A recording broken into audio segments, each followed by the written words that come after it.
నమస్తే welcome to BRK health. నేను మీ ఝాన్సీ రాణి. వంటింటి వైద్యానికి పెట్టింది పేరు. ఆయుర్వేదంలో the senior most doctor Chittiputla Madhusudana Sharma గారు మన స్టూడియోలో ఉన్నారు. ఆయనతో మాట్లాడి హెల్త్ కి సంబంధించిన మరిన్ని విశేషాలు తెలుసుకుందాం. నమస్కారం సార్. నమస్కారం సార్, ఈ మధ్య పెరుగన్నం అనేది తినడం మళ్ళీ స్టార్ట్ చేశారు. అలాగే బేసిక్ గా కొంతమంది నాన్ వెజ్ ఉన్నప్పుడే పెరుగన్నం తింటారు.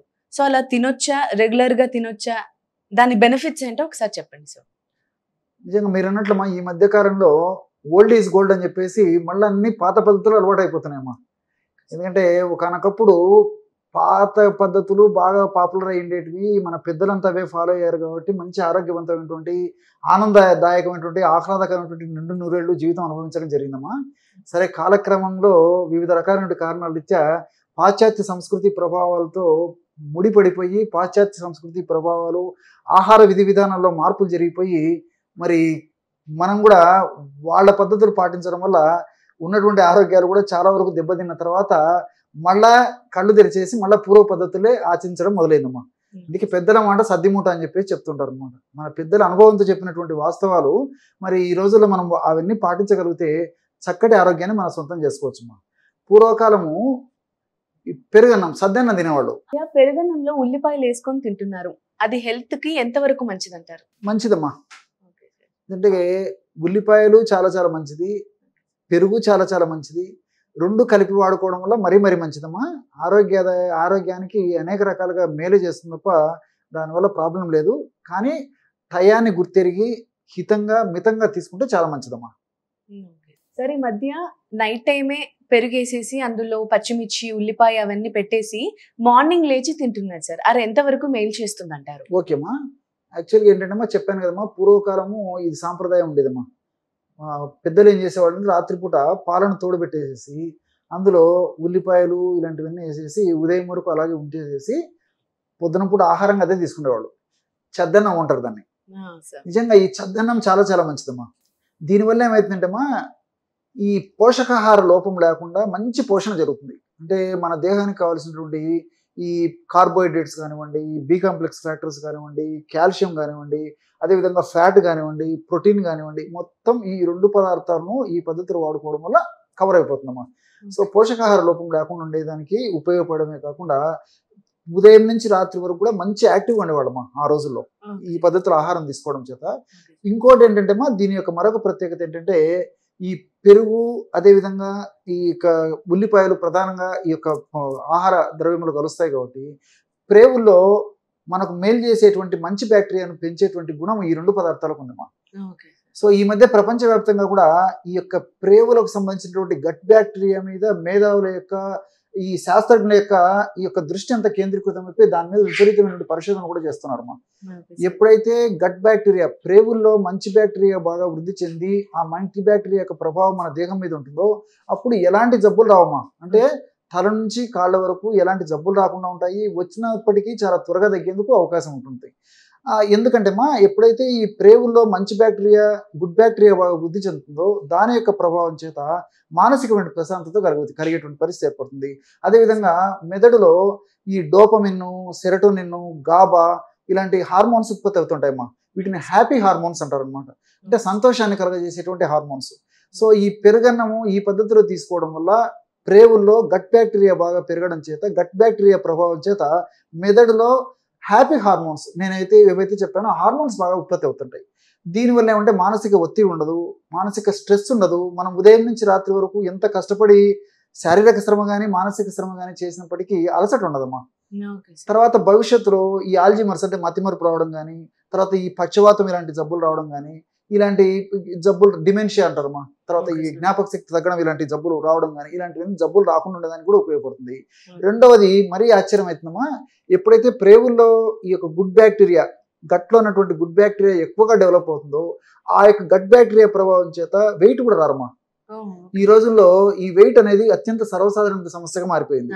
మరి ఎప్పుడైతే ఈ పద్ధతిలో మరి ఆహార ఔషధాన్ని వాడుకోగలుగుతున్నారో చిన్న వయసు నుంచే మరి అలవాటు చేసుకోగలిగి అదేవిధంగా పేరెంట్స్ కూడా పిల్లలకి ట్రైనప్ చేయగలుగుతున్నా మరి ఈ కాలంలో మరి చిన్న వయసు నుంచి వెయిట్ వచ్చేటువంటి పరిస్థితి ఏర్పడుతుంది. కాబట్టి ఈ గట్ బ్యాక్టీరియా పెరగడం వల్ల ఈ దేహంలో కొవ్వు కణాల్లో కొవ్వు ఎక్కువగా సంచితం కాకుండా అంటే ఫ్యాట్ ఎక్కువగా సంచితం కాకుండా ఈ గట్ బ్యాక్టీరియా చాలా ప్రత్యక్షంగా పరోక్షంగా ఉపయోగపడుతుందమ్మా. వెయిట్ పెరగకుండా ఉంటారు, షుగర్ రాకుండా ఉంటుంది, హార్మోనల్ ఇంబ్యాలెన్సెస్ రాకుండా ఉంటాయి, కీళ్ళ నొప్పులు రాకుండా ఉంటాయి, అలర్జీ సమస్యలు రాకుండా ఉంటాయి. ఎంతో చెప్పొచ్చమ్మా దీని గురించి. ఈ యొక్క పెరుగుకి అదేవిధంగా ఉల్లిపాయ మీరు చెప్పినటువంటి ఈ కాంబినేషన్ తీసుకోవడం వల్ల ఇన్ని రకాలైనటువంటి మల్టిపుల్ బెనిఫిట్స్ ఉంటాయి అమ్మా. తర్వాత ఆల్మోస్ట్ ఈ సైడ్ ఎఫెక్ట్స్ అయితే ఏముండవమ్మా, అన్నీ మనకు బెనిఫిట్స్ ఉంటాయి. కానీ ఇక్కడ మనం అర్థం చేసుకోవాల్సింది ఒకటి ఉందమ్మా. పూర్వకాలం ముడి బియ్యం వాడేవాళ్ళు, ఈ రోజుల్లో పాలిష్ బియ్యం. అంటే తెల్లగా మల్లెపూలు లాంటి బియ్యము, తెల్లగా మల్లెపూలు లాంటి అన్నము లేదా రైస్ లేని తినలేనటువంటి పరిస్థితి ఏర్పడిందమ్మా.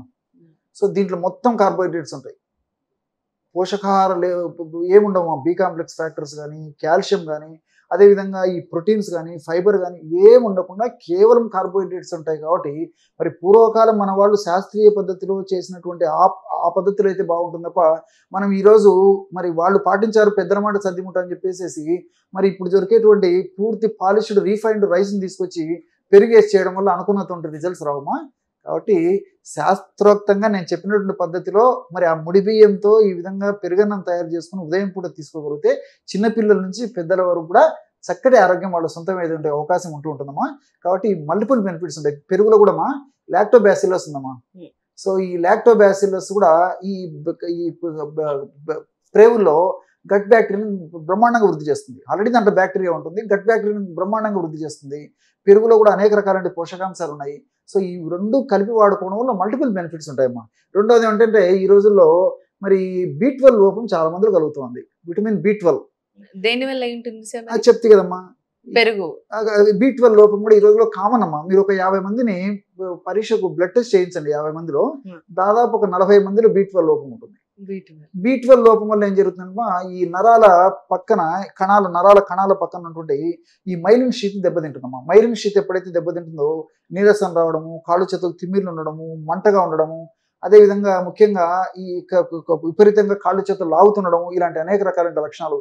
తర్వాత ఈ తల బరువుగా ఉండడము, ఆకలి లేకపోవడము, నీరసం నిస్తరణ ఉండడము, తర్వాత ఈ అనీమియా, ఈ బ్లడ్ తగ్గిపోవడం, ఇలాంటివన్నీ కూడా కలుగుతుంటాయమ్మా. కాబట్టి B12 లోపం లేకుండా చేసేటువంటి పరిస్థితి కూడా ఈ యొక్క ఆహార ఔషధం వల్ల కలుగుతుంటదమ్మా. పెరుగన్నం తింటే ఇలాంటి లోపాలన్నీ తగ్గుముఖ పడతాయి. దీంట్లో మంచి B12 పుష్కలంగా మనకు దొరికేటువంటి పరిస్థితి ఏర్పడుతుంది. కాబట్టి నేను మరీ చెప్పేది ఏంటంటే ఈ బియ్యం మాత్రము ఖచ్చితంగా బ్రౌన్ రైస్ కానీ అన్పాలిష్డ్ బియ్యం వాడుకున్నప్పుడే ప్రయోజనం హెల్త్ బెనిఫిట్స్ వస్తాయి. కానీ మరి పాలిష్డ్ రైస్ వాడుకోవడం వల్ల మరి అంత సంతృప్తికరమైనటువంటి ఫలితాలు అయితే కలగవమ్మా.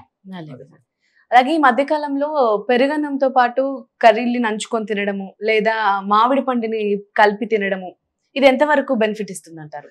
అది ఎప్పుడో ఒకసారి అయితే కొద్ది ప్రమాణంలో వాడుకుంటే మంచిదమ్మా. ఎందుకంటే మామిడి పండ్లు షుగర్ లెవెల్స్ ఎక్కువ ఉంటాయి, తర్వాత గ్లైసెమిక్ ఇండెక్స్ ఎక్కువ.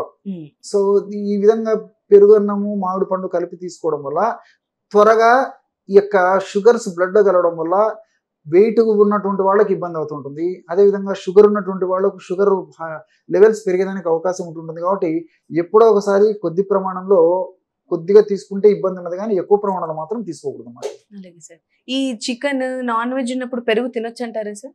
నాన్ వెజ్ పెరుగు కూడా తీసుకోకూడదమ్మా. ముఖ్యంగా ఈ చేపలు పెరుగు తీసుకోవడం కానీ, ఇతర నాన్ వెజ్ పదార్థాలు పెరుగు తీసుకోవడం కానీ మంచిది కదమ్మా. ఎందుకంటే ఆ యొక్క పదార్థాలు కలిపి వాడుకోవడం వల్ల తాత్కాలికంగా ఏమి ఉండదు, కానీ మరి రెగ్యులర్గా ఫ్రీక్వెంట్గా తరచుగా ఈ పదార్థాన్ని ఆహారంగా మనం తయారు చేసుకొని వాడుకోవడం వల్ల భవిష్యత్తులో అనేక రకాలైనటువంటి ఈ ఫ్రీ రాడికల్స్ మన దేహంలో, అంటే దేహానికి హాని కలగజేసేటువంటి కొన్ని రసాయన పదార్థాలు ఉత్పత్తి చేసి దానివల్ల అనేక రకాలైనటువంటి దీర్ఘకాలమైనటువంటి వ్యాధులు వచ్చేటువంటి అవకాశం, అంటే ఈవెన్ క్యాన్సర్లు కూడా వస్తాయని చెప్పేసి కూడా కొంతమంది వాళ్ళ యొక్క అనుభవాల ద్వారా చెప్తున్నారమ్మా. కాబట్టి ఈ యొక్క నాన్ వెజిటేరియన్ ఫుడ్ పెరుగు ఇలాంటివి కలిపి తీసుకోకూడదమ్మా. అలాగే సార్, చూసారు కదా పెరుగన్నం తింటే ఎలాంటి లాభాలు ఉంటాయి. వేటితో కలిపి తినాలి, వేటితో కలిపి తినకూడదు. అలాగే B12 లాంటి ఏమన్నా జబ్బులు కనుక నివారణ కనుక అవ్వడానికి కూడా పెరుగన్నం చాలా ఉపయోగపడుతుంది. థ్యాంక్ యూ సార్, ఇలాంటి చక్కటి సలహాలు మాకు తెలియజేసినందుకు.